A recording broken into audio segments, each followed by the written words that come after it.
네, 안녕하세요. 네, 조병현 박사입니다. 서울의 소리 바른역사 교실 벌써 23번째 시간입니다. 지난 3월 1일 날 3.1절에 방송을 하루 쉬었죠. 그날 저희들이 참 기념을 하고 잘 보내야 되는데 안타깝게도 3.1절 저희들이 잘 보내지를 못했습니다. 윤석열 대통령의 기념사가 문제였죠. 그 아픔이 채 가시기도 전에 어제 일본에게 우리 강제 동원에 대한 면죄부를 주는 또 사건, 큰 사건이 있었습니다. 역사를 연구하고 또 비평하는 역사 평론가로서 또 학자로서 한마디도 안 하고 지나갈 수가 없습니다. 그래서 최소한으로 제가 할 수 있는 얘기 간단히 하고 오늘 진도를 나가도록 하겠습니다. 제가 이 한 장짜리 자료를 만들었습니다마는 강도 일본에 면죄부를 준 윤석열은 어느 나라 대통령인가 참 묻지 않을 수가 없습니다. 정부의 3.1절 기념사와 강제징용 해결 방안, 그리고 수출 규제 해제에 관한 건, 그리고 미래 세대 장학을 위해서 일본에 유학을 보내는 그 기금 마련, 이 세 가지가 발표의 주요 내용이 되겠죠. 이것은 우리 정부를 부정하고 일본의 입장을 그대로 수용한 내선 일체 정책이다. 이렇게 밖에 얘기를 할 수가 없습니다. 친일이라든지 역사를 잘 모른다든지 이 세대에 지금 이 순간에 미래를 위해서 이렇게 할 수밖에 없었다든지 이런 것은 변명이 되지 않습니다. 최소한 이런 정책을 수립하고 시행하는 사람들은 극히 친일이거나 아니면 친일을 하는 사람들이 조종을 하는 그런 결과로밖에 볼 수 없습니다. 이건 일본에 면죄부를 줬다든지 아니면 일본의 주장을 그대로 반영했다든지 이런 수준을 넘은 거죠. 우리가 구한말에 그런 핍박을 당하고 국권을 상실하고 그리고 나서 우리가 또 해방이 될 줄 아무도 생각 못하고 일제강점기가 끝나지 않으리라 생각하고 내선 일체를 주장해서 일본 사람과 똑같이 우리가 행동하고 또 그렇게 했던 그 내선 일체 정책으로밖에 볼 수 없다. 가해자와 피해자의 관계는 1000년이 지나도 변하지 않는다. 누가 한 얘기겠습니까? 박근혜 전 대통령이 한 얘기입니다. 지금까지 우리 정부는 최소한으로 일본과 우리의 관계는 일본이 사죄를 하고 또 반성하지 않는 한 한다 하더라도 아무리 세월이 지나도 그 관계는 본질은 변하지 않는다는 것입니다. 그런데 이번에는 한국에서 해결을 해와 하니까 꼼짝없이 다 해결을 해줬죠. 우리 대한민국의 우리 모든 국민들이 이렇게 들끓고 분노를 하는데 일본과 미국은 환영을 하죠. 이런 경우가 어디 있겠습니까? 단재 선생님을 배우고 단재의 철학과 사상을 개성하는 우리로서는 진짜 단재 선생님을 부정하는 것이다. 단재 선생님께서는 조선혁명선언 제5장 마지막에 이렇게 말씀을 하셨습니다. 민중은 우리 혁명의 대본령이다. 폭력은 우리 혁명의 유일 무기이다. 우리는 민중 속에 가서 민중과 손을 잡고 끊임없는 폭력과 암살, 파괴, 폭동으로서 강도 일본의 통치를 타도하고 우리 생활에 불합리한 일체 제도를 개조하여 인류로서 인류를 압박치 못하며 사회로서 사회를 수탈하지 못하는 이상적인 조선을 건설할지니라 이렇게 말씀을 하셨습니다. 강도 일본이죠. 강도는 따로 있고 피해를 입은 사람들끼리 서로 돈 내가지고 우리 다 됐다. 우리끼리 해결했으니까 강도 우리 같이 손잡고 가자. 이런 논리와 하나도 다름이 없죠. 그래서 강도 일본에 면죄부를 준 윤석열은 어느 나라 대통령인가. 그 피 맺힌 절규를 하는 그 피해자, 강제 동원됐던 피해자 할머니의 그 절규가 가슴을 찌릅니다. 나라가 못하면 백성이 나서야 됩니다. 이제 깨어있는 시민들이 이러한 바람직하지 못한 그리고 아주 비정상적인 이런 조치에 대해서 강력하게 대응을 해야 될 것이다. 이렇게 생각을 합니다. 오늘 저희들이 좀 살펴볼 내용은 제4편 조선사 단재 선생님의 조선 상고사의 제4편 열국의 쟁웅 시대가 됩니다. 열국의 쟁웅 시대 중에서도 제2장 열국의 분립. 그래서 이 열국들이 이제 서로 전쟁을 하는 그 시대에 이제 그 열국들이 어떻게 분립이 됐는가, 어떻게 나눠져서 이제 신라 고구려 백제로 자리를 잡는가, 그 이제 과정을 지금 이제 설명하고 있습니다. 그 중에 오늘은 이제 고구려의 발흥부터 시작해서 백제의 건국까지 살펴보는 그런 시간이 되겠습니다. 추모왕이 이제 고구려를 건국한 얘기입니다.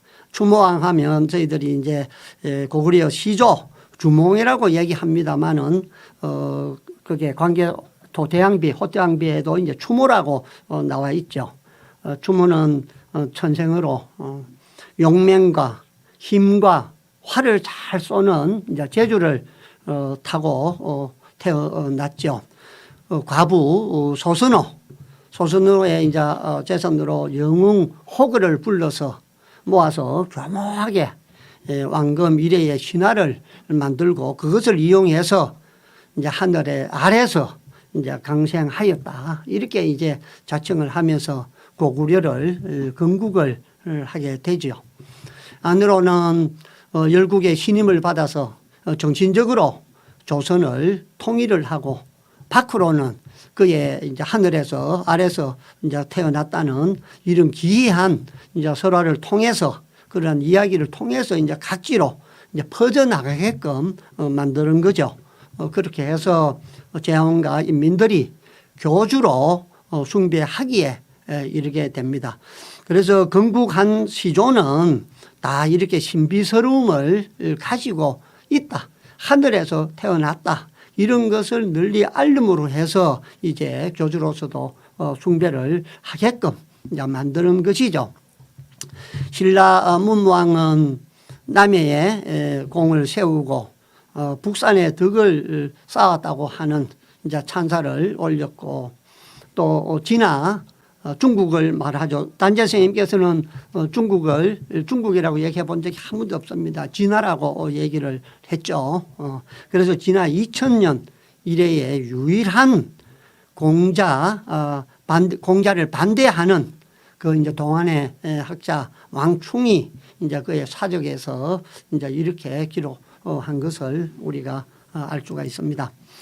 삼국사기 고구려 본기에 보면은 이제 기원전 58년이 이제 추모가 출생한 해라고 기록이 되어 있습니다. 그러니까 그게 기원전 37년 7년이 되죠. 그것은 추모가 왕의 적이 한 해를 나타내는 것입니다. 그래서 그만큼 추모가 태어난 것과 왕의 즉위한 것과 그만큼 시차가 있는 것을 알 수가 있습니다. 연대가 그만큼 이제 차이가 나는 것을 우리가 알 수가 있습니다.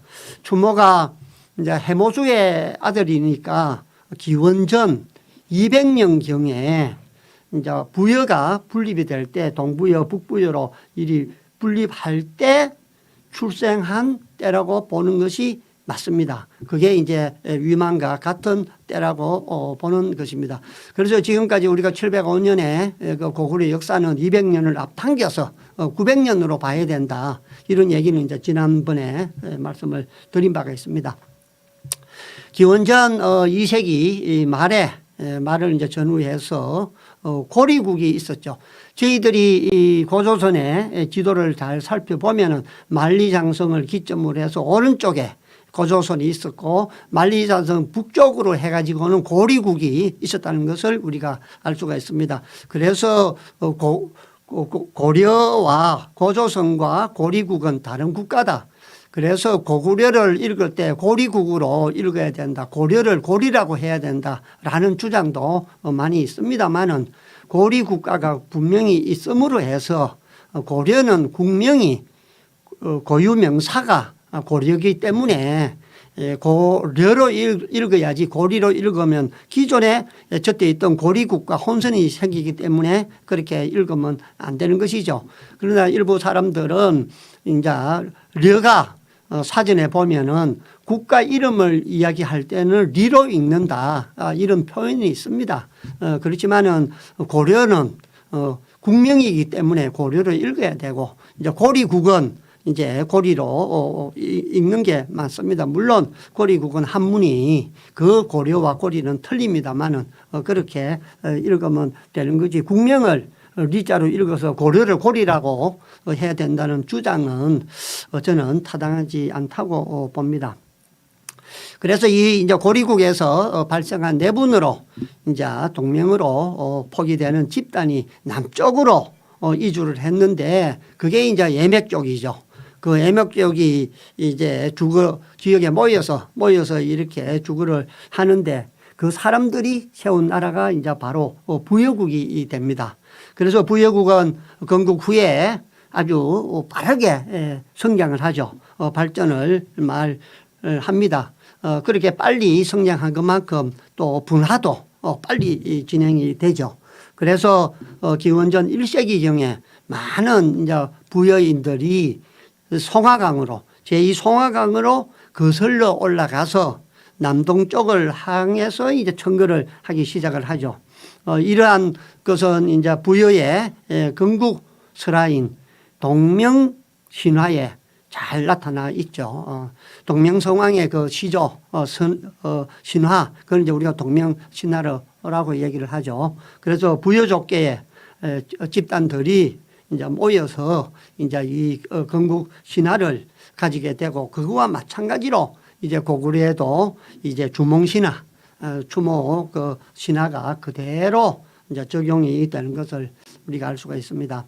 그래서 고구려 주몽신화에서는 고구려의 기원으로서 부여 대신 북부여나 동부여라는 표현으로 이렇게 대체하고 있는 것을 우리가 주목할 필요가 있습니다. 같은 얘기라는 것입니다. 처음에는 이제 송화강 그 당시에는 이제 아리라강이라고 불렸죠. 송화강 부근에 있는 이제 장자가 유화, 원화, 그리고 위화 이 세 사람의 딸을 두었는데 다 절세의 미인이었다고 합니다. 그 중에서도 유화 부인이 유화가 가장 아름다웠답니다. 그래서 북부 여왕 해모수가 나와서 이렇게 산책을 하다가 유화를 보고 그 미모에 깜짝 놀라서 이제 사랑을 하게 되죠. 그래서 아이를 이제 가지게 됩니다. 이때는 이제 왕실은 왕실끼리만, 호족은 호족끼리만 결혼을 하고 서민은 서민들끼리만 결혼을 했죠. 그래서 왕실이 서민과는 결혼을 하지 못했던 그런 때입니다. 그런데 해모수가 그 뒤에 이제 그런 이유 때문에 아기를 가지게 해놓고 이제 유아 부인을 돌보지를 아니했죠. 서민은 서민과 결혼을 하는데 남자가 반드시 그 여자 집에 가서 패백을 하고 그리고 또 사위가 되기를 간청을 하면서 2번, 3번 간곡히 빌어서 이제 그 부모님의 허락을 받게 되고 그래서 결혼을 허락을 받게 되면 결혼한 뒤에 남자는 여자 집에 가서 그 부모님을 위해서 머슴으로 3년 동안 이제 일을 해야 했습니다. 이런 풍습이 있기 때문에 이제 왕실이나 호족들은 서민하고 결혼을 하고 할 수가 없었던 것이죠. 그래서 해모수도 유아 부인과 살림을 차려서 이제 자유로운 가정을 가질 수 없게 됐죠. 그런데 그 사실을 이제 발각이 돼서 부모들이 크게 이제 노하게 됩니다. 그래서 유아 부모가 유아를 데리다가 우발소라는 강에다가 던져서 이제 죽이려고 이제 강에다가 던졌죠. 그때 이제 어떤 어부가 유아를 건져서 동부여왕 해금화한테 갖다 바치게 됩니다. 그래서 금화왕이 이제 유아의 그 아름다운 자색을 또 사랑하게 되고 후궁으로 삼아서 이제 첩으로 삼게 되죠. 그래서 오래 있지 않아서 이제 아이를 낳았죠. 그 애가 바로 해모수와 야합을 한 추모가 되는 것입니다. 이건 모세 얘기와도 거의 비슷한 얘기로 보여집니다. 여기 나오는 이제 금화왕은 기원전 60년부터 시작해서 24년까지 이제 부여 왕으로 있었죠. 성은 해고 이름은 금화입니다. 그래서 이제 금화왕이라고 우리가 부르죠. 금화왕은 금빛이 나는 개구리라는 뜻이죠. 그래서 금화왕의 그 탄생 설화도 돌을 던지니까 그 안에 이제 황금빛 개구리가 있었다는 거지 않습니까? 그죠? 그래서 이 금화는 헤브루의 아들이죠. 헤브루는 늙도록 이제 아이가 없어서 하늘에 제사를 지내고 아들 낳기를 기원했는데 하루는 그가 탄 말이 곤년에 이르렀는데 어느 곳에 이르렀는데 그곳에 큰 바위를 보고 말이 눈물을 흘리고 가지를 않고 서 있었죠. 그래서 금화왕이 내려서 바위를 치웠더니 그 밑에 금빛이 나는 개구리 모양의 어린 아이가 있었다는 겁니다. 그래서 헤브루가 기뻐해서 이는 하늘이 내게 준 아이로다 라고 말하면서 아들을 삼았죠. 그가 이제 금화왕인 것입니다.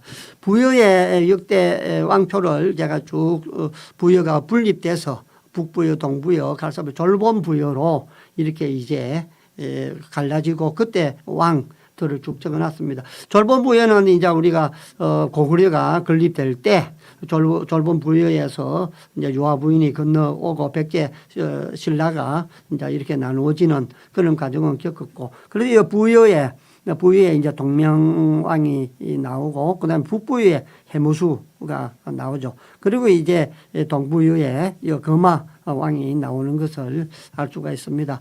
그래서 부여는 빨리 발전을 했지만은 분립이 많이 돼서 나라가 여러 개이기 때문에 저희들이 공부하는데 많이 좀 이렇게 혼선이 오는 것도 사실입니다. 이 표를 참고하시면 좋을 것 같고요. 그래서 금화왕이 이제 유아 부인한테 묻죠. 유아가 사실대로 이제 얘기를 하지를 않죠. 해 그림자에 감흥하여 낳은 천신의 아들이고 자기가 아무 잘못을 범한 일이 없다고 얘기를 합니다.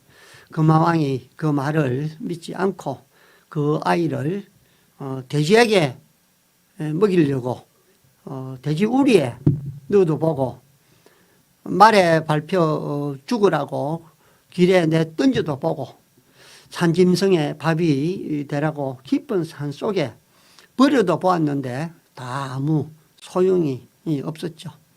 그래서 유아에게 거두어서 기르도록 허락을 했죠.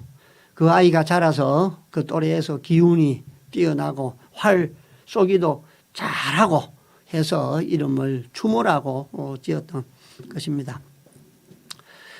주몽의 그 어머니 유아 부인 아까 세 딸이 있었다라고 얘기했죠. 그 중에서 이제 가장 미모가 뛰어났다고 얘기했습니다. 그래서 그 유아 부인은 이제 강의 신 하백의 딸이죠. 동부여의 왕인 금화왕이 강가에서 우연히 유아 부인을 만나게 되는데 금화왕은 유아 부인이 왜 슬픈 표정을 하고 있는지 궁금해서 말을 걸었죠. 유아 부인은 허락받지 못한 사랑으로 집에서 쫓겨난 자신의 사연을 이야기하자 금화왕은 이상히 여겨서 유아 부인을 데리고 돌아와 방 안에 가두었다.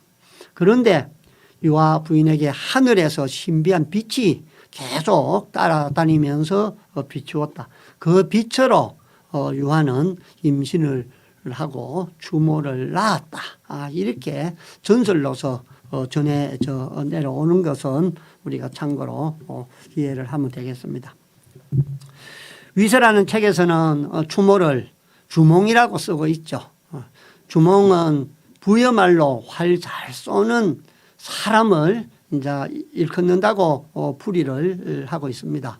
만주 원류고에는 지금 만주에 활 잘 쏘는 사람을 주릴무월이라고 한답니다.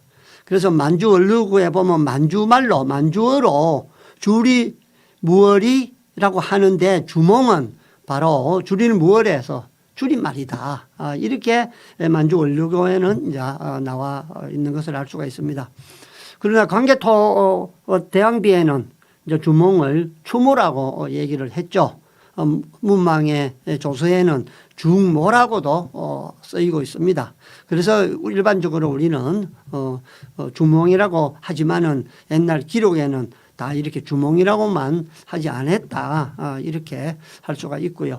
주몽이라고 한 것은 진화사에 전해져 내려오는 것을 신라의 역사가들이 그대로 받아서 써서 고구려 봉기에 올리게 돼서 우리가 주몽이라고 알고 있다. 단재 선생님은 이렇게 이제 해석을 합니다. 추모나 중모는 줌 혹은 주모로 읽을 것이니 이는 우리말이다. 조선어다. 주몽은 주물로 읽게 된다. 이것은 예의 만주족 시대의 말, 만주족 시대의 말은 진화사가 주몽을 예의라고 말을 했는데 만주 원료고에서 말한 게 바로 요 말이다.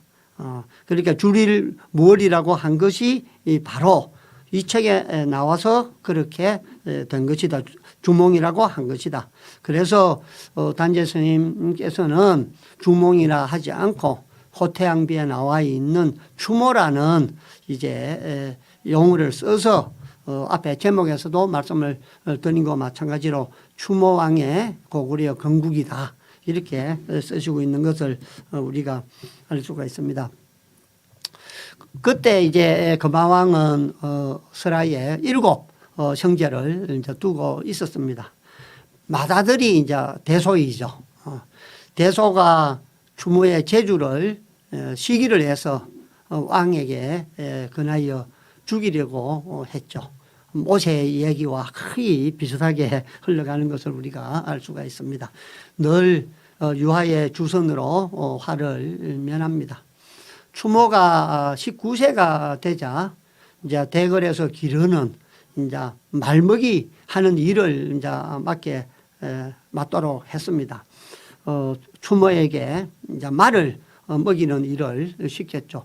그런데 그 말들이 모두 다 튼튼하게 살찌게 이렇게 말을 잘 키웠습니다.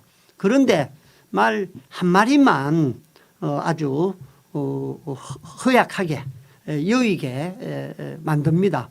그것은 추모가 말 혓바닥에 이렇게 바늘을 꼽아서 말이 먹지 못하게 했습니다. 그래서 왕이 말들을 쭉 돌아보면서 추모가 혀에다가 바늘을 꼽아서 잘 먹이지 못한 그 말을 이제 상으로 줍니다.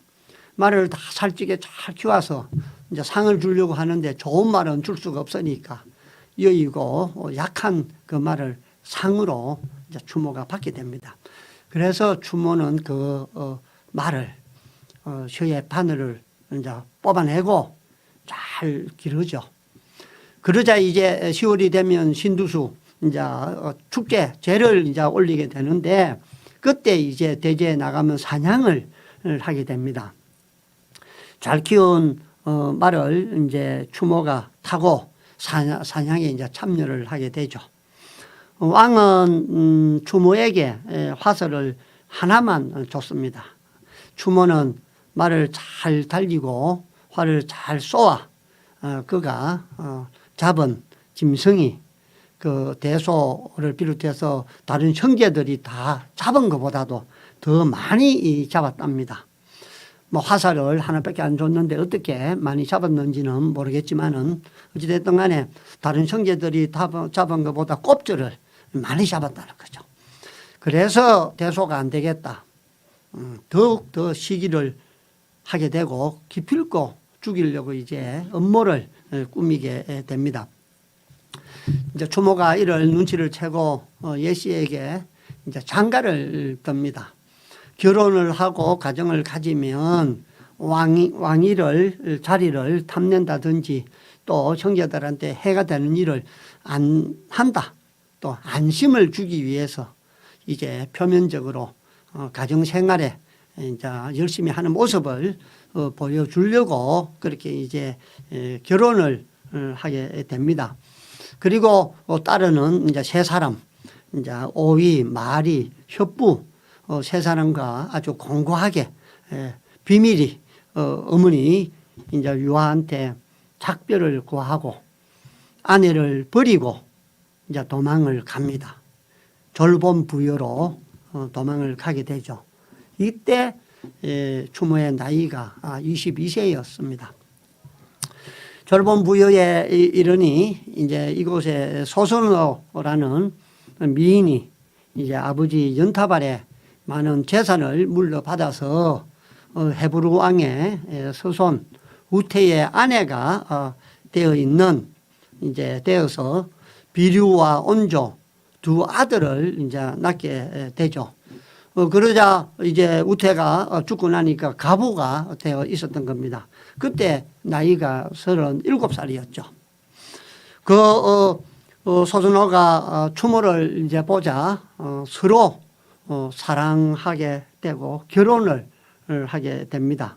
그래서 추모는 그 소선호의 이제 재산을 가지게 되죠. 또 이제 뛰어난 장수, 이제 부분노 등을 이제 끌어들여서 민심을 이제 다스리기 시작합니다.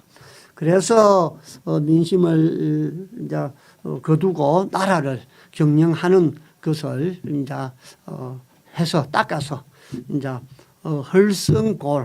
헐성골이라는 산 위에 도읍을 세우고 나라 이름을 가울이라고 하죠. 가울이는 이두자로 고구려라고 씁니다. 중정 또는 중국이라는 뜻입니다.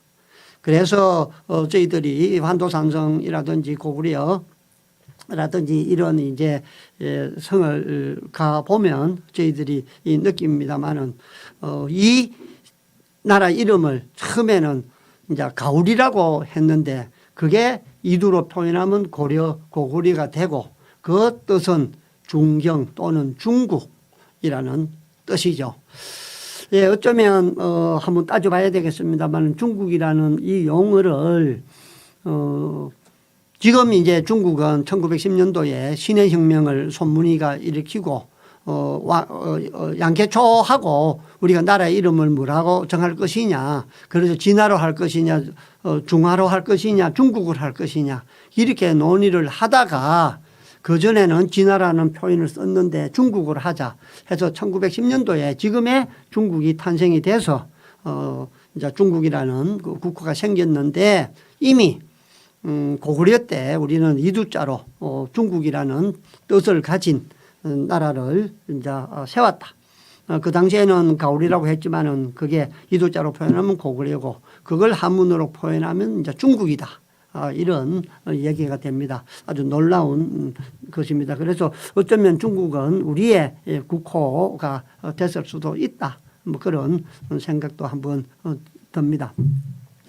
그리고 이제 전사에 보면은 이제 왕왕 송량을 이제 나라 이름이라고 했는데 이상국 집에 보면은 동명편에 보면은 구삼국사를 이제 상구에 보면은 비류왕 송량이라고 나옵니다. 그렇기 때문에 비류는 그 부여로 졸본 부여를 말하는 것이고 송량은 나라 이름이 아니라 졸본 부여의 왕의 이름이다. 이렇게 해석을 합니다. 또 추모가 졸본 부여의 왕녀에게 장가를 들었는데 왕이 아들이 없으므로 왕이 죽은 뒤에 그 자리를 이어받았다고 하였으나 졸본 부여의 왕녀 곧 송량의 딸에게 장가든 사람은 추모의 아들 유류다. 추모가 장가를 든 게 아니고 아들이 장가를 들었다. 그래서 추모가 장가든 소선호는 졸본 부여의 왕녀가 아니다. 추모왕을 본기에 동명성왕이라 하였으니 동명은 한몽으로 읽을 것이니 한몽은 신두수 대제의 이름이다. 신두수의 대제의 이름이다. 추모왕을 신두수 대제에 존사함으로 한몽은 동명이라는 칭호를 올린 것이고 성왕의 성은 주무의 의역이다. 그래서 동명성왕의 이름도 이렇게 해서 나온 것이다. 그걸 설명을 해 주시고 계십니다. 그런데 이제 동부여와 고구려의 알력은 어떻게 이제 일어나는가 거기에 대해서 이제 기술을 하고 계십니다. 추모왕은 다음으로 이제 아들 유류왕이 이제 왕위를 계승하게 되고 유류왕은 다음에 그 아들 대주류왕이 이제 왕위를 이어받게 되죠. 유류는 본기에 유리명 왕 유리니 유류는 유리는 다 누리로 이제 읽을 수 있습니다. 이 누리라는 말은 새, 몇세 할 때 그 새라는 뜻이고 명이라는 밝을 명이라는 뜻이다. 그래서 대주류왕은 본기에 나오는 대무신앙 무휴리다. 무주류 무얼은 다 무례로 읽을 것이므로 무례는 우리가 아는 바와 같이 우박입니다. 우박 무례와 같은 우박. 예. 우박의 뜻이고 신을 나타내는 말이다. 그래서 이제는 우리 유리와 명을 시호로 쓰고 유리는 왕의 이름을 쓰며 무와 신은 시호로 쓰고 무혈은 이름으로 쓴 것이 본기에 망령된 판단이다. 이렇게 대주류 왕에 대한 얘기를 설명을 하고 계시고요.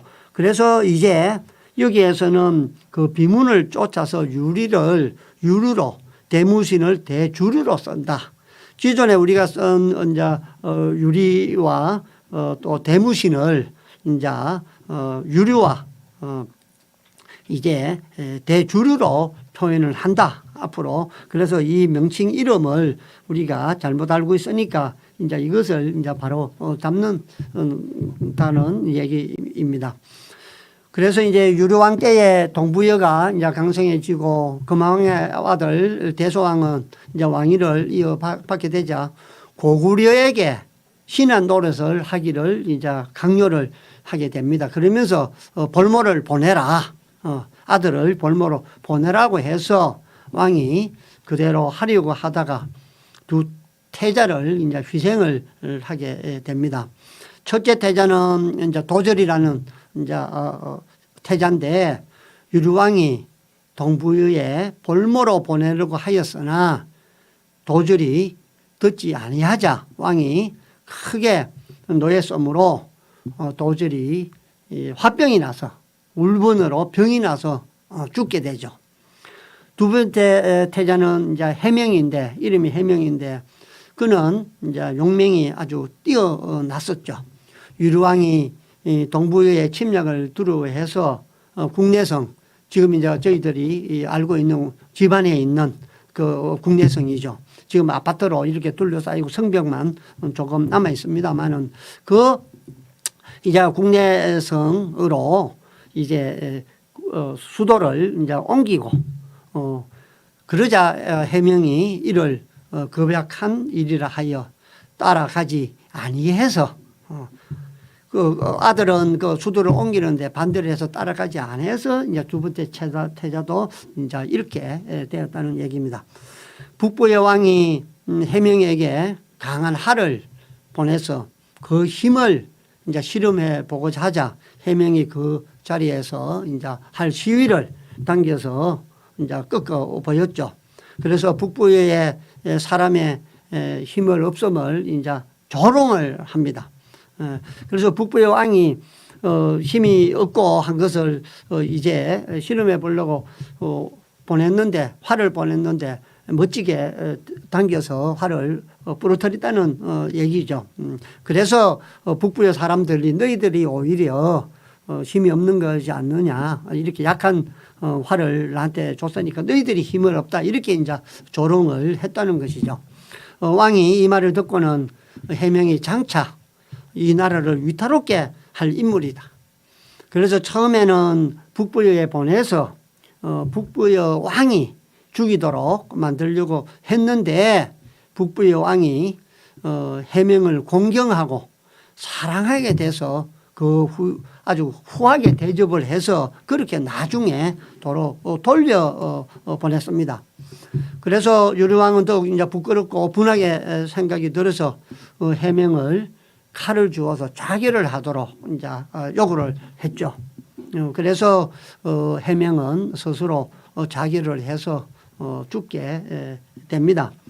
그래서 이렇게 두 태자가 이제 죽은 것은 이런 것은 이제 안 첩들의 질투가 원인이 되기도 했지만은 그것은 아내들의 첩들의 꼭 그런 문제가 아니고 동부여와의 외교적인 문제 때문에 볼모를 보내라 또 보냈는데 다시 되돌려 보내고 이런 외교상 관계에서 이제 온 것이다 이렇게 생각을 하면서 유류왕이 동부여를 얼마나 두려워했는가를 이런 사실에서 이제 우리가 미루어 볼 수 있다 그런 얘기고요. 동부여왕 대소가 여러 번 이제 많은 병사를 이끌고 고구려를 이제 치려고 하지만은 끝내 고구려를 이제 정복하지는 못하죠. 그래서 고구려는 당시 침입해 올 때마다 이제 피폐해지고 그것도 싸운다고 이제 자꾸 이제 힘이 약해지고 이렇게 하자 이제 동부여왕 대소가 사자를 보내서 조공을 이제 왜 안 하느냐. 조공을 해라 이렇게 이제 꾸짖게 되자 유류왕이 이제 사정을 하는 이제 애걸 하는 말로 사자에게 이제 회답을 보내려고 했죠. 그러니까 왕자 주류는 이때 이제 아주 되기 어려웠습니다. 그런데 그 죽은 그 해명의 기계가 있는데 부왕이 비굴하게 자꾸 이제 구는 것을 보고 아주 이제 부당하다고 생각을 했죠. 그리고 스스로 이제 부왕의 명의라 해서 그 동부여의 사자에게 금화가 말 먹이는 비천한 직책으로 추모왕을 천대하고 대소가 추모왕을 죽이려고 한 일들을 사차치 들어서 죄를 나무라고 동부의 임금과 신하의 교만함을 꾸짖어서 사자를 쫓아보내버렸습니다. 동부여 이제 대소왕이 이 사자의 그 말을 듣고 크게 분노해서 다시 군사를 일으켜서 고구려를 이제 침략하게 됩니다.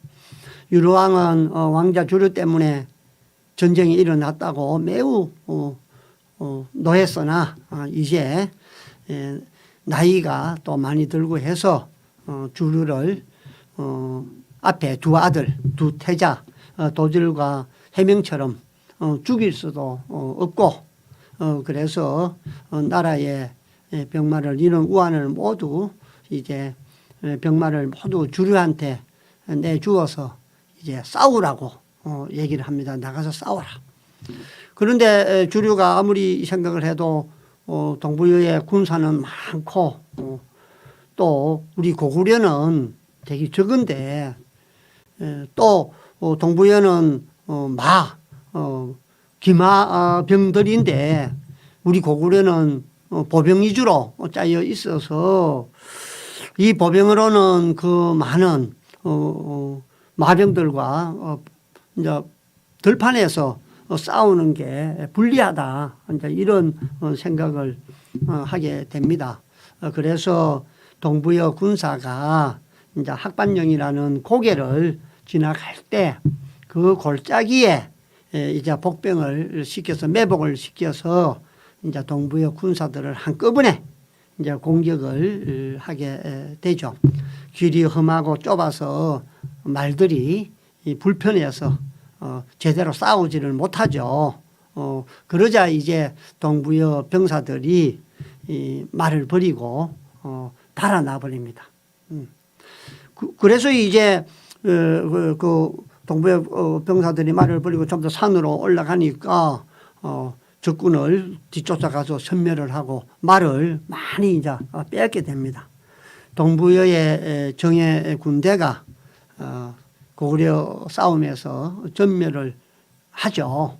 그리고 나서부터는 이제 고구려와 전쟁을 하지 않습니다.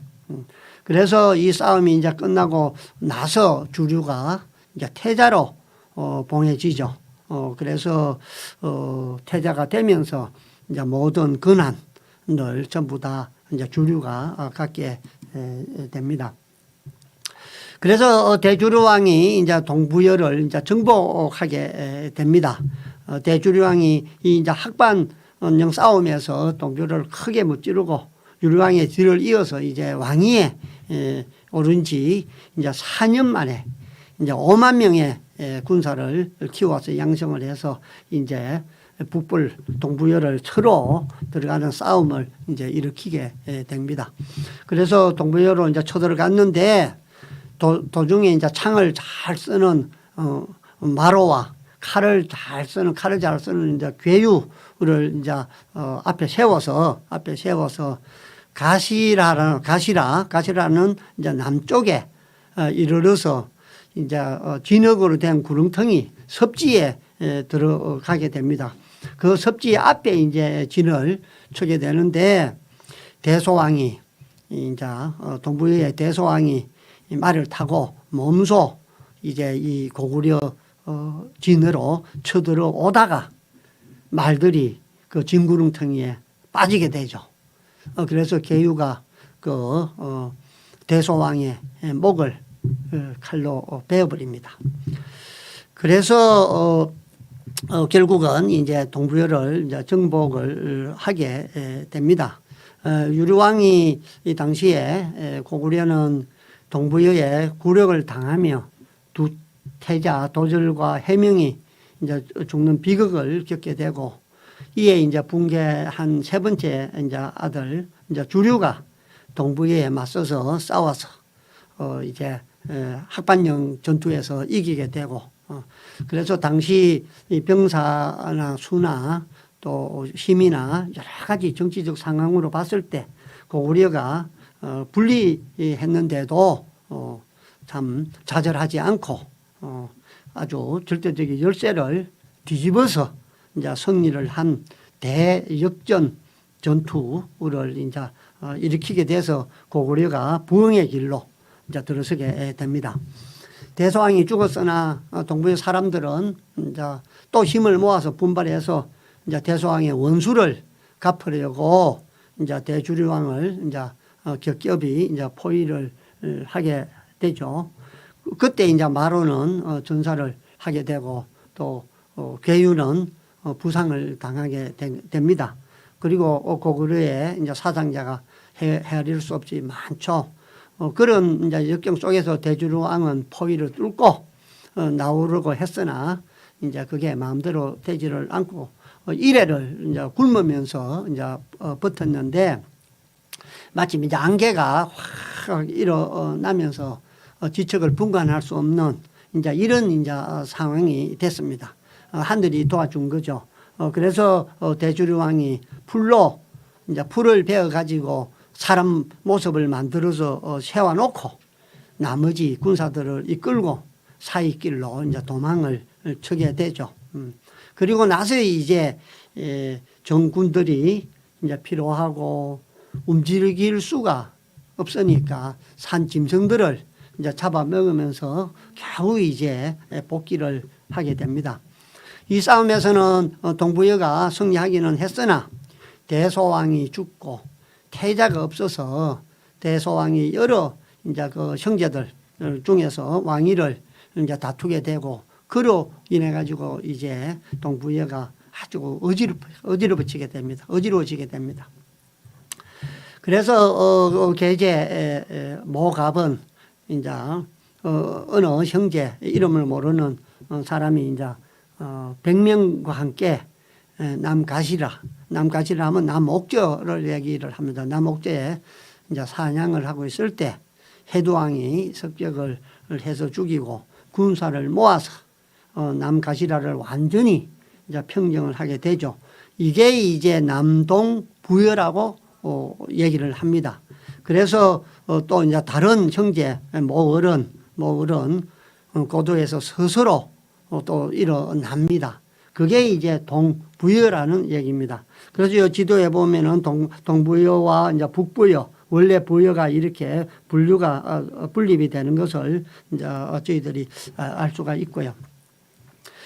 그런데 이제 그 밖에 이제 여러 또 많은 형제들이 이제 군사를 모아서 이렇게 이제 모을을 이제 쳐게 되죠. 그래서 모을이 군사 1만 명을 데리고 이제 고구려로 투항을 하게 됩니다. 예. 그래서 대주류왕은 마침 이제 동부여를 이제 전부 다 토평을 하게 되고 국호를 이제 그대로 이제 존속을 시킵니다. 역사에 우리가 보이는 이제 그 갈사국이라고 나오는데 그 갈사국이 바로 남동부여를 이제 얘기를 하고 동부여는 이제 우리가 북동부여라고 이제 얘기를 합니다. 후한서나 삼국지에 보면 이제 옥저전에 불내외라고 나오는데 그게 바로 북동부여고 예전에 나오는 불내예라고 나오는데 이것은 남동부여를 얘기를 한다. 이렇게 이해를 하시면 됩니다. 여기에 나오는 이제 뭐 갈사국 얘기가 나오는데 갈사국은 이제 부여왕 대소 부양왕 이제 그 아우들이 이제 세운 나라들인데 거기에 대한 것은 시간이 없으니까 다음에 한번 살펴보시면 됩니다. 그래서 이제 우리 역사에 나오는 이 갈사국에 대해서는 제가 정리를 해놨습니다만은 나중에 전부 다 고구려에 이제 편입이 된 적은 나라들이다 이렇게 보면 됩니다. 그리고 이제 대주류왕과 이제 낙랑에 대해서 이제 또 단재 선생님께서 기술을 하십니다. 최 씨가 이제 남낙랑을 이제 차지하게 되고 이제 낙랑왕이라 이제 일컫게 되죠. 이런 얘기들은 지난번에 우리가 낭랑 얘기할 때 채취낭 평양에 있는 낭랑과 그리고 우리 만리장성이 있는 요동에 있는 이제 낭랑과는 구분이 돼야 된다. 그걸 구분을 못하니까 일본 사람들이 일제 식민주의 사학자들이 그걸 교묘하게 두 개를 엮어서 요동에 있는 낭랑을 평양에 있는 낭랑으로 이제 둔갑을 시킨 그런 얘기들은 앞에 이제 제가 말씀을 좀 드렸고요. 그래 이제 그 제2의 그 낭랑의 제2의 이제 왕의 그 대를 이어 사람이 이제 그 대주류왕인데 그래서 이제 그 동부열을 이제 정복할 그 시점이죠. 그래서 이제 제2는 고구려의 위험을 이제 두려워하고 미인 딸이 하나가 있었는데 그 딸을 이제 고구려에 이제 시집을 보내면서 이제 화친을 이제 청하게 됩니다. 이때 이제 갈사국의 그 왕이 그 손녀를 또 대주류왕의 후궁으로 이제 바쳐서 아들을 낳게 합니다. 그런데 이 아들의 그 얼굴 생김새가 아주 기묘하고 풍신이 아주 이름 풍신이 좋았죠. 그래서 그 이름을 이제 호동이라고 지었습니다. 여기에서 이제 호동낭자와 이제 선화공주 얘기가 이렇게 이제 시작이 되는 거죠. 그래서 호동이 이제 외갓집이 이제 남동부여니까 남동부여 가는 길에 이제 낭랑국을 지나게 되죠. 낭랑국을 지났는데 최희가 출행을 하다가 보니까 바로 호동을 만나서 깜짝 놀라죠. 그대의 얼굴을 보니까 북국 신왕의 아들 호동이 분명하구나 하고 호동을 데리고 가서 그의 딸과 결혼을 시킵니다. 낭랑국에 그때 이제 낭랑국에는 이제 무기고에 이제 북과 나팔이 있었는데 소리가 아주 멀리까지 잘 들립니다. 그래서 이제 다른 나라 사람들이 침입을 하게 되면은 이제 무기고에 있는 북과 나팔을 불러서 이제 쳐들어온다 하는 것을 알려서 군사들을 모아 가지고 이제 적을 이제 막았죠. 호동이 이제 그의 아내를 이제 깨어서 우리 고구려가 이 낭랑을 침입할 거니까 그때 그대가 이 북한 나팔을 없애세요. 그래서 우리가 쳐 들어오는 것을 모르게 하라고 이제 얘기를 합니다. 그리고 나서 이제 다시 귀국을 해서 대주류왕에게 낭랑을 쳐러 갑시다. 이렇게 이제 얘기를 하게 되죠. 그래 이제 대주류왕이 이제 낭랑을 이제 쳐들어갑니다.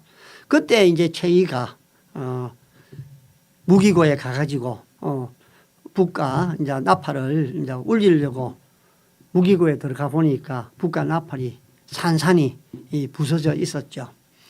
그래서 이 최희가 북과 나팔 소리가 소리를 못 울려서 속국들이 이제 구원을 해주러 군사가 이제 오지 않게 되죠. 그래 최희는 딸이 이렇게 한 것을 이제 눈치를 채고 딸을 죽입니다. 그리고 나가서 항복을 하죠. 호동은 그렇게 해서 낭랑국을 정벌 하는데 큰 공을 세웠죠. 그런데 왕후가 적자의 지위를 빼앗길까 봐 이제 두려워서 대주류왕에게 호동이 자기를 강간하려고 한다. 침소에 쳐들어왔다. 이렇게 이제 얘기를 합니다. 그래서 호동은 이제 자살을 하게 이르르죠. 그래서 이렇게 아름다운 이제 남녀 한 쌍의 만료가 아주 비극적으로 끝이 납니다. 그래서 낭랑과 이제 선화공주가 그렇게 우리 한국판 로미오와 줄리엣 이제 사랑 얘기가 이제 우리한테 전해져 내려오게 되는 것이죠. 그래서 고구려 봉기 대무신앙 편에 보면 그 호동 왕자와 낭랑 공주의 얘기가 아주 자세히 잘 나와 있습니다. 다시 한 번 더 이 내용을 보니까 옛날 생각도 나고 참 멋진 러브 스토리가 우리 옛날 책에도 이렇게 있었구나 그런 것을 느꼈습니다. 삼국사기 이 고구려 봉기에 보면은 대주류왕이 이제 저기 한 4년째 되던 해에 이제 그해 4월에 대소 아우가 이제 갈사왕이 되었다는 기록이 있고 또 15년 여름 4월에 호동이 최유의 사위가 되었다고 이제 기록이 되어 있습니다. 그리고 그해 11월에 호동이 왕후의 참소로 자살하였다는 기록이 나와 있는 것을 알 수가 있습니다. 그런데 갈사왕이 있은 뒤에야 대주류왕이 갈사왕의 손녀에게 장가를 들 수 있었고 또 그런 뒤에 갈사왕 손녀의 소생인 호동이 있었다. 그렇다면 대주류왕 4년 남갈사 건국 원년 4월에 대주류왕이 갈사왕의 손녀에게 장가를 들었고 또 그때 태기가 느껴지고 그 다음 해에 정월에 호동을 낳았다라고 하더라도 그때는 겨우 호동의 나이가 11살인데 어린 나이인데 어찌 그 남편이 됐고 또 그런 또 침소에 들어가서 강간을 하려고 했겠느냐. 이거 역사의 기록이 잘못된 것이 아닌가. 이제 그런 설명을 또 단재 스님께서 친절하게 하십니다. 동부여가 원래 북갈사에 이제 도읍을 했는데 갈사왕은 이제 그게 분열이 되기 전에 이제 동부여를 가리키는 것이 아닌가. 이제 이렇게 주장하는 사람들도 있죠. 그렇다면 이것은 대소왕 때가 된다. 대소왕이 그 딸 대주류왕에게 준다는 것은 이거는 전혀 불가능한 일은 아니다. 그렇게 놓고 봤을 때 이것은 신라 말에 고구려 연대를 줄이고 사실을 이리저리 옮겨서 건쳐 쓰고 했기 때문에 이 같은 혼선이 생긴 것이다. 그래서 대주류왕 20년 또 낙낙을 쳐서 멸명시켰다라고 한글로 봐서는 호동이 장가를 들고 자살을 하고 한 것은 20년에 일어난 일로 보여진다. 이상에서 말한 북부여 동부여 고구려 세 나라는 다 우리 신조선 강토에서 일어난 것이다. 여기가 신조선 이 강토에서 다 일어난 것이다. 그래서 여기가 진안이고 여기가 변안이고 여기가 마안이고 이 진안이 바로 이제 신조선 이고 이제 불안이다. 그런 것은 지난 시간에도 다 말씀을 드렸습니다. 이렇게 해서 동부여를 정복을 해서 고구려가 이제 발흥을 하게 돼서 이 신조선의 땅을 다 차지하게 된 것까지 이제 말씀을 드렸고 지금부터는 이제 백제는 어떻게 건국이 됐고 또 마한은 어떻게 멸망하게 되었는가 이제 그런 말씀을 잠깐 드리도록 하겠습니다. 백제 봉기에는 고구려 봉기보다 좀 더 심하고 문란하다. 기록이 더 맞지 않는다. 100몇십 년간의 감축은 물론이고 그 시조와 시조의 출처까지가 다 틀린다.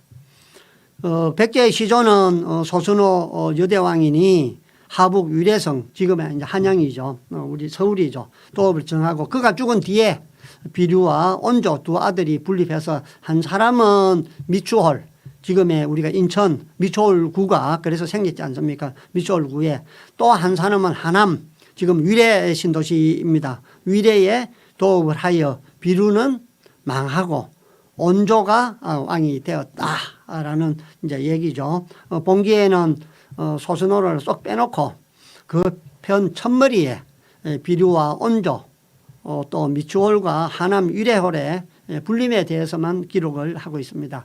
온조왕 13년에 하남 위례홀에 도읍을 하였음을 기록하고 했는데 그렇다면 온조가 하남 위례성의 자리를 잡았다가 다시 천도를 한 것이 되니까 이것은 단재 선생님께 볼 때는 사리에 맞지 않다. 우스갯소리다.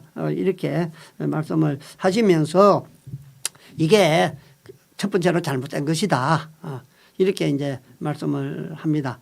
비류 온조의 아버지는 소선호의 전 남편인 부여사람 우태 앞에도 말씀을 드리지 않습니까? 그래서 우태이므로 비류와 온조의 성도 부여다. 건계루 왕도 백제가 부여에서 나왔다는 것을 스스로 인정을 하고 있는데 본기에는 비류 온조를 추모의 아들이라 하였음이 둘째 잘못이다. 이제 이를 개정을 해서 백제 건국사를 다시 서술하고자 한다. 이렇게 말씀을 하십니다. 그래서 이 미추홀로 옮겼다가 이쪽 위례성으로 하남 위례성으로 옮겼다가 그 다음에 이제 저희들이 얘기하는 미추홀은 거기가 아니고 이제 다른 곳이다. 아산이다. 실제 미추홀은 아산이라고 주장하는 사람들도 많습니다. 삼국유사에 근거를 해서 기록을 하죠. 삼국사기에는 인천과 하남을 얘기하는데 삼국유사에서는 미추홀을 이제 아산으로 이렇게 얘기하면 이렇게 이동이 되지 않았느냐. 그래서 마지막에는 여기가 왕으로 나라로 개성된 게 아닌가 이제 이런 얘기들입니다. 그래서 삼국사기가 거민주로 표기한 인천은 삼국사기에는 거민주로 나오는데 이게 이제 미추홀이라는 얘기입니다. 편찬 당시에 고려조정의 정치 상황을 반영한 김부석의 역사 통찰 부족이 불러온 오류이다. 삼국사의 일연이 지목한 인주 즉 충남 아산이 실제 미추홀이다.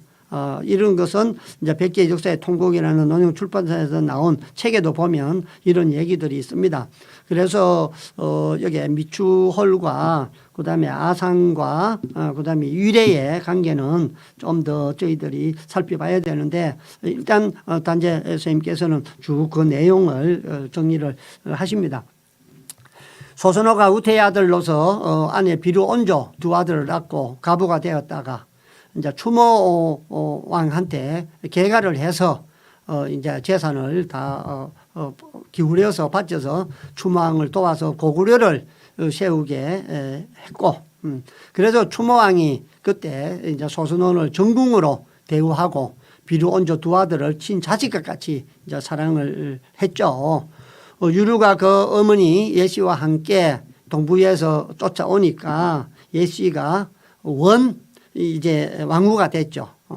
원 왕후가 되니까 소선호가 이제 후궁이 되었죠. 그래서 유류가 이제 태자가 되고 비류와 온조 두 사람은 이제 신분이 후궁의 아들로 이렇게 이제 바뀌게 됩니다. 그래서 온조와 비류가 의논을 해서 고구려 건국에 우리 어머니가 공을 많이 세웠는데 이제 우리 어머니가 왕후 자리를 뺏겨서 이제 후궁이 되었으니까 우리 형제가 이제 더 이상 의지할 수 없게 됐다.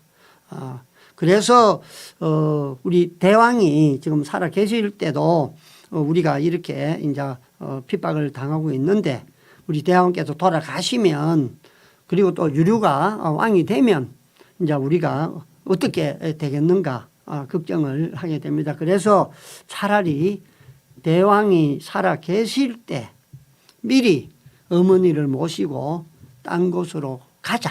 그래서 살림을 차리고 나라를 세우자. 이렇게 이제 의논을 하고 어머니 소선호한테 얘기를 하죠. 그래서 소선호는 추모왕에게 청해서 이제 많은 검은 보화를 가지고 이제 비류온조 두 아들과 함께 이제 오강과 마리어 등 이제 18사람과 함께 이제 낙랑국을 떠나서 이제 만으로 가게 됩니다. 그래서 이제 마한으로 다른 기록에 보면은 발해의 얘기도 나오는데 그래서 이제 배를 타고 이제 마한으로 이제 들어가게 된다는 얘기입니다. 마한으로 들어갈 때 이때 마한의 왕이 이제 기준의 자손이죠. 기자 조선의 자손들이 배를 타고 이 마한 쪽에 먼저 와 있었죠.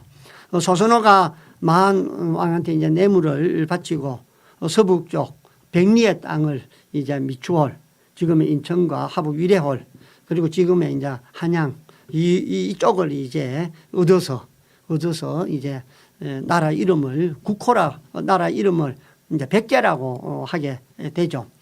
그리고 서북의 낭랑 최씨가 압록강에 예족들과 손을 잡고 이제 압박이 가해 오니까 소선호가 처음에는 낭랑국과 친하고 또 예족에만 이렇게 구축을 하다가 나중에는 또 예족의 핍박이 또 낭랑국을 시켜서 이렇게 또 한 것을 이제 깨닫고 이래 가지고는 안 되겠다 하면 이제 성을 쌓고 이제 방어를 하기 시작합니다.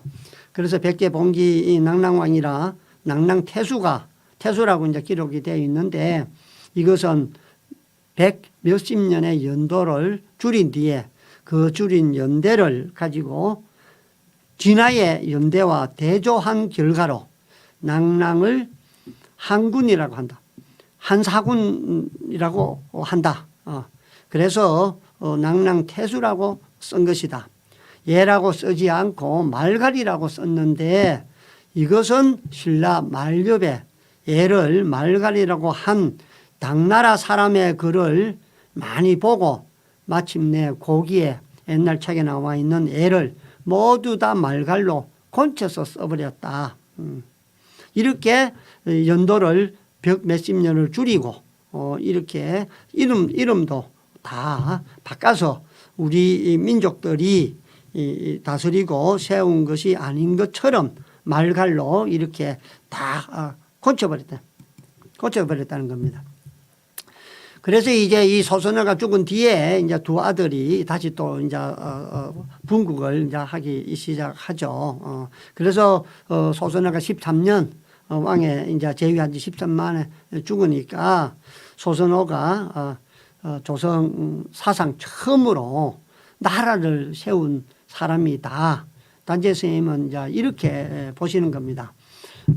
소선호가 13년 동안 백제를 세워서 죽었으니까 소선호가 우리 역사상에서 유일하게 나라를 건국한 사람이다. 그리고 또 그의 아들들이 고구려와 백제 두 나라들을 다 건설했다. 그러니까 결국은 소선호가 우리나라 최초의 이제 나라를 세운 사람이다. 그것도 고구려와 백제 두 나라를 건설한 사람이다. 이렇게 평가를 합니다. 소선호가 죽은 뒤에 비로와 온조 두 사람이 이제 의논해서 서북의 낭랑과 이제 얘가 자꾸 침입을 해오자 어머니와 같던 성덕이 이제 없어지고 이 땅을 이제 지킬 수가 없으니까 차라리 여기를 떠나자 새 보금자리를 우리가 정해서 도읍을 정하고 그렇게 하는 것이 좋겠다. 이렇게 해서 이제 형제들은 오가마리 등과 함께 부악으로 지금 이제 우리 북악산이죠. 북악쪽입니다. 부악이라고 불렀는데 지금 이제 한양의 북쪽이니까 북악산이 있는 쪽입니다. 그쪽으로 올라가서 서울이 될 만한 자리를 살폈는데 비루는 이제 미추홀이 좋다 하고 온조는 위례성이 좋다 하고 이래서 이제 두 사람이 이제 충돌이 일어나게 되죠. 그래서 오간과 마려가 비루한테 이제 얘기를 합니다. 하남 위례홀은 북쪽으로는 한강을 끼고 있고 남쪽으로는 기름진 평야가 있고 동쪽은 높은 산을 끼고 있고 서쪽은 큰 바다에 둘러싸여 있어서 천연적으로 아주 좋은 자리다. 이만큼 좋은 지리가 있는 곳은 없다. 그런데 왜 자꾸 다른 데로 가려고 하십니까? 이렇게 이제 같이 온 오간과 마리아가 비루한테 이 얘기를 합니다. 그런데 비루는 그 말을 듣지 않고 나는 미초홀로 가겠다 해서 이제 형제는 땅과 인민을 두 개로 이제 나눕니다. 예. 그래서 미초홀은 비루는 미초홀로 가고 온조는 하남 위례로 갑니다. 그래서 이 백제가 나뉘어서 동백주, 백제, 서백제 이 백제가 두 개로 이제 나눠지는 것을 알 수가 있습니다. 그래서 이 미초홀은 문학산을 중심으로 해서 이렇게 비루백제가 이제 서게 되는 것이고, 그 다음에 이제 하남 위례성은 이제 관악산과 중심으로 해서 여기 남산 그 사이 한강 남쪽에 이제 자리를 잡게 되는 것이죠. 처음에 이제 그 두 사람들이 북악산 쪽에 자리를 잡았다가 그래서 그 온조 백조라 했는데 그게 이제 이렇게 나뉘어지는 이제 그런 과정을 이제 우리가 알 수가 있습니다. 본기에 기록된 그 온조 13년은 이제 소선호의 그 이제 왕이 즉위한 것을 이제 기준으로 해서 이제 정한 것이죠. 그 이듬해 이제 14년이 되겠죠. 그게 이제 온조의 원년으로 보는 것입니다. 그래서 13년으로 기록된 온조 천도의 조서는 이제 비루와 충돌한 뒤에 온조 쪽에 인민에게 내린 이제 조서이고 14년이 곧 원년이 되는 것이고, 한성의 백성을 나누었다고 한 것은 비루 온조 형제가 백성을 나누어 가지고 각기 이제 서울로 자기 인천과 위례로 이제 간 내용일 것이다. 그게 본기에 기록된 온조 13년에 대한 해설입니다. 그래서 미초홀은 그 당시에 메주골이라고 그랬답니다. 그래서 위례홀은 이제 오리골이라고 그랬고요. 그건 이제 원래 아리수가 한강을 이제 아리수라 한 거와 마찬가지로 그쪽을 이제 오리골, 아리골 이제 이렇게 불렀다는 것입니다. 지금의 우리 이제 석간으로는 뭐 어디 어느 동네든지 다 동쪽은 오리골이 있고 이제 서쪽은 메주골이 있답니다. 뭐 저는 이런 것을 많이 보지는 못했는데 이제 동쪽에는 오리골이고 서쪽에는 이제 메주골이라고 이름을 이제 많이 붙였다는 것인데, 그 뜻은 알 수 없으나 그 유래가 오래되었다. 그런데 비루의 미초홀은 땅이 습하고 물이 짜서 백성들이 살 수가 없어 많이 흩어져서 달아났다. 온조는 하남 위례홀은 수토가 알맞고 물과 땅이 알맞고 오국이 잘 되어서 인민이 편안하게 살아가므로 비루는 부끄러워서 병이 들어서 죽고 그 신하와 인민은 다 온조에게로 오니 동서 두 백제가 하나로 합쳐졌다. 원래 온조가 하나였다가 다시 분립이 됐다가 다시 하나로 합쳐졌다. 그런 얘기입니다. 백제가 만에 이제 봉토를 얻어서 나라를 세웠으므로 소선호 이래로 공손히 신하의 애로서 만을 대하고 또 사냥을 하여서 잡은 사슴이나 노루를 이제 만에 대해서 갖다가 보내고 또 전쟁을 하여 얻은 포로를 다시 또 만에 보내고 이렇게 해서 이제 봉토를 얻었는데 잘 관리를 경영을 이제 이렇게 했습니다. 그래서 소선호가 죽은 뒤에 온조가 이제 서북 쪽에 애와 낭랑의 방어를 핑계해서 이제 북쪽에 폐하, 지금으로 치면 이제 대동강이죠. 이제 폐하라는 것은 그 나라가 옮겨지게 되면 그 나라가 국경으로 삼고 있는 강, 그걸 이제 폐하라고 그 당시에는 불렸죠. 그래서 폐수가 고유 명사가 아니고 일반 명사가 되는 것이죠. 평양도 마찬가지라고 제가 지난번에 말씀을 다 드렸고요. 그래서 대동강을 기준으로 해서 대동강 남쪽으로 이제 웅천, 지금의 공주까지 이제 백제의 이제 지리적 범위가 이렇게 이제 정해지는 거죠. 그래서 그 지역을 달라고 해서 허락을 받고 이제 웅천에 가서 마함과 백제의 국경에 이제 성책을 쌓았다. 마함과 백제의 이제 국경에 이제 성을 쌓은 것이죠. 그게 이제 뭐 익산이라고 이제 저희들이 보고도 있습니다. 마한이 이 마한 왕이 이제 사신을 보내서 왕의 모자가 처음 남으로 왔을 때 발 디딜 이제 땅이 없어서 내가 서북 백리 땅을 떼어주어 오늘이 있게 해 준 것인데 이제 국력이 좀 튼튼해졌다고 우리의 강토를 눌리려고 성벽을 쌓으니 어찌 의리 있는 짓이냐고 이제 꾸짖었다는 것입니다.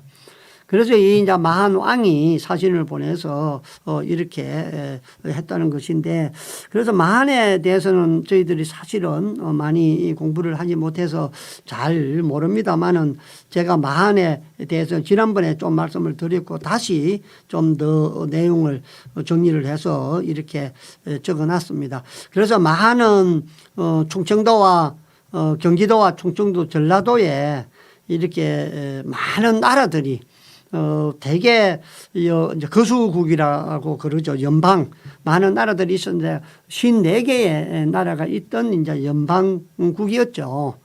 그래서 그게 나중에 이제 고대 국가 100개로 이렇게 발전해 가는 것입니다. 그래서 많은 학자들이 마한에 대해서 여러 가지 연구를 해서 새로운 이제 이론들을 많이 만들어냅니다. 그래서 만들어낸 게 마한 정통설입니다.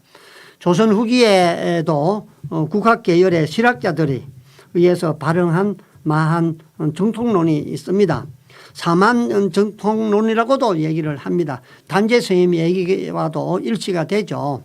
기자조선이 위만조선으로 이어지지 않고 마한으로 이어졌다는 이론입니다. 그러니까 위만조선은 국가가 아니고 하나의 정부라고 얘기를 하죠. 그래서 위만 정권이라고 우리가 다 얘기를 하는 이유도 여기에 있다고 보면 됩니다. 그래서 기자조선이 위만으로 이어진 게 아니고 마한으로 이어졌다.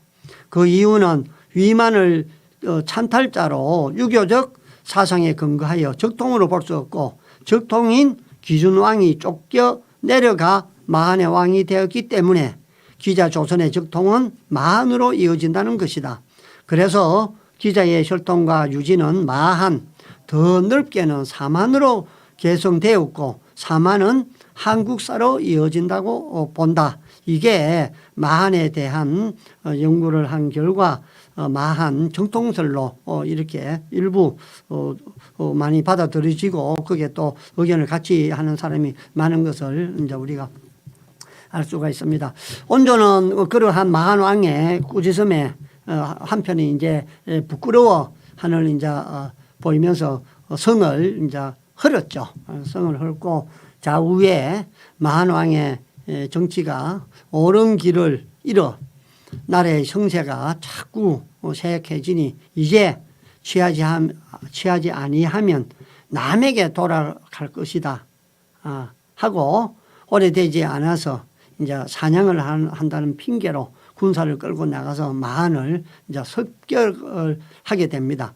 그래서 이 마한을 자기들이 백리의 땅을 받아서 튼튼해지고 성벽을 쌓고 했는데 마한 왕이 그렇게 꾸짖고 하는데 그 마한이 자꾸 올바른 길로 가지 않고 또 형제들이 자꾸 권력 다툼을 하고 그러다 보니까 마한이 세해지는데 우리가 저 마한을 정복하지 않으면 다른 사람이 정복을 해서 힘이 세졌기 때문에 우리가 정복을 해야 된다 해서 이제 사냥을 핑계대고 군사를 일으켜서 점령을 해서 그 주변 54개국 마한의 54개국을 전부 다 토벌을 다 했죠. 그리고 그 유민들이 이제 의병을 일으켜서 이제 사람이 이제 모이고 하는 것들도 전부 다 목을 베어 죽이죠. 온조는 이렇게 좀 잔악했답니다. 그리고 그 정도가 되게 심했다고 하죠. 그래서 마한을 온조가 백제가 전부 다 이제 정복을 이제 하게 됩니다. 기준이 남으로 달아나서 마한의 왕위를 차지하고 성을 한시라하여 자손에게 전해 내려오다가 이에 이르러 망하니 삼국지에 기준의 후예가 끊어져 없어지고 마한인이 다시 스스로 서서 왕이 되었다라고 한 것이 이제 마한이 이 백제에 이제 흡수되는 과정을 이제 설명한 것인데, 온조를 마한 사람이라고 한 것은 진화인들이 매냥 백제를 마한이라고 일컬었기 때문이다. 그래서 삼국지에 온조를 마한 사람이라고 한 것은 진화인들은 백제를 마한이라고 불렀기 때문에 그렇게 이제 쓴 것이다. 이렇게 설명을 합니다. 온조는 고구려의 유류, 대주류의 두 대왕과 같은 시대니까 온조 대왕 이후에 낙랑의 침략을 기록한 것이 틀림이 없으므로 대주류왕이 낙랑을 토별하기 때문에 그러한 기록들이 나타나지 않는다. 온조가 고구려의 그게 유류와 대주류 왕과 같은 시기의 사람인데 왜 그게 나타나지 않느냐, 삼국지에 나타나지 않느냐. 그것은 대주류 왕이 이미 낙랑을 토별했기 때문에 그것은 나타나지 않는다. 이렇게 얘기를 합니다. 뭐 또 여러 가지 여기에 마한에 대한 얘기들, 마한은 백제로 개성하였다고 이제 주장되는 것은 최치원 선생과 여러 사람들이 그렇게 쭉 얘기했다는 것을 추가로 제가 정리를 했습니다. 이렇게 해서 이제 오늘은 고구려가 어떻게 이제 동부여를 이제 편입을 해서 발행을 했는가, 그리고 또 백제가 어떻게 마한을 편입을 해서 백제가 건국이 되었는가, 거기에 대해서 단재 선생님이 이제 기술하신 상고사, 조선 상고사의 이제 제 2장 열국의 분립, 백제의 건국과 마한의 멸망까지 이제 살펴봤습니다. 그리고 제가 처음에 3.1절 기념식에 윤석열 대통령 기념사와 또 강제동원 해법에 대해서 말씀을 드렸습니다만은, 사실 저희들이 3월 1일 날 기점으로 해서 책을 한 권 펴내서 그 책을 교재로 삼아서 우리 바른 상고사를 가르쳐야 되겠다. 단재 선생님이나 우리 민족주의 사학자들의 주장을 저희들이 책으로 담아서 상고사를 바로 세우고, 또 우리 분단의 현실을 잘 인식을 해서 통일 한국이 우리가 어떠한 영토 주권을 가지고 어떻게 우리가 세계 중심국가로 나아갈 것인가, 여기에 대해서 우리가 좀 아카데미를 열어야 되겠다. 그런 차원에서 저희들이 몇 사람이 힘을 합쳐서 여기 조선사 정립과 통일이라는 이제 책을 폈습니다. 아주 530페이지가 되는 좀 두꺼운 책입니다만은, 이 책을 교재로 해서 다음 주 수요일 3월 15일부터 인내천 역사 아카데미 제1기 수강생을 모집을 해서 3개월 코스로 상고사와 우리 분단의 현실, 또 통일 한국의 우리 영토 주권 이런 데 대해서 강의를 할 예정입니다. 관심이 있으신 분은 저한테 연락을 주시도 되고요. 3월 15일 날 수요일 날 저희들이 오리엔테이션 또 교육에 대해서 상세한 설명을 해드릴 예정입니다. 관심 있으신 분은 연락 주시거나 3월 15일 날 만날 수 있도록 그렇게 하면 되겠습니다. 오늘은 이만 마치고 다음 시간에는 이제 24편 한무제의 침략, 한나라와 우리 이제 조선과의 이제 전쟁이죠. 그래서 고구려와 한무제의 9년 전쟁에 대해서 한번 다뤄보겠습니다. 한나라군이 고구려에 침입을 했으나 패하는 내용들, 그리고 또 한무제의 그 위시 침멸 하는 내용 또 한사군의 위치와 고구려에 이제 대한 관계 이런 데 대해서 한번 살펴보도록 하겠습니다. 다음 주에는 보다 더 좀 내실 있게 잘 준비해서 좋은 강의가 되도록 노력하겠습니다. 감사합니다.